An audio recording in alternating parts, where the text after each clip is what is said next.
จริญสุขเจริญพรในช่วงเช้าของวันที่20ธันวาคมพุทธศักราช2568ช่วงเช้านี้อาตมาก็ขออำนวยอวยพรให้กับญาติโยมพ่อโยมแม่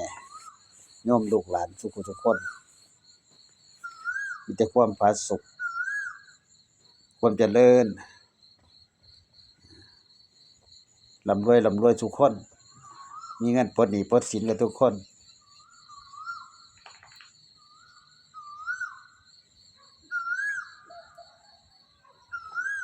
เพื่อสิที่ได้นำทรัพย์เงินทองของแก้วไปใส่ในปี69ผู้ใดเป็นหนี้ก็ให้เบิดหนี้ในปี68เด้อคอมเมนต์สาธุตารางคิดโยมอำนวยอวยพรให้จากอาตมาภาพเจ้าอาวาสวัดแช่นบนนะครับอำนวยอวยพรให้ญาติโยมทุกท่านทุกคนมีความสุขความเจริญคำว่าเจริญก็คือก้าวหน้าในหน้าที่การงานในปีต่อไปปีนี้เฮาอยู่ซ้ำนี้ปีหน้าเฮาก็เพิ่มขึ้นอีกบ่กี่มื้อเด้11มื้อเนี่ยอายุเฮาเพิ่มขึ้นเด้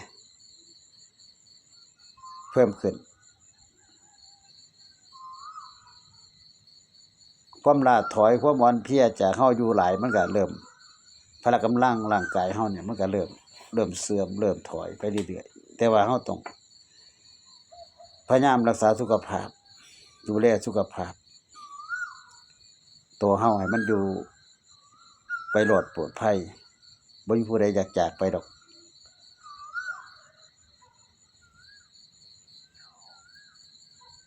มีแต่คนอยากอยู่เป็นลมโพลมไส้เด้อ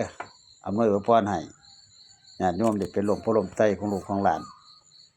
เป็นผู้ที่มีปัญญาเป็นผู้ที่มีศีลเป็นผู้ที่มีธรรม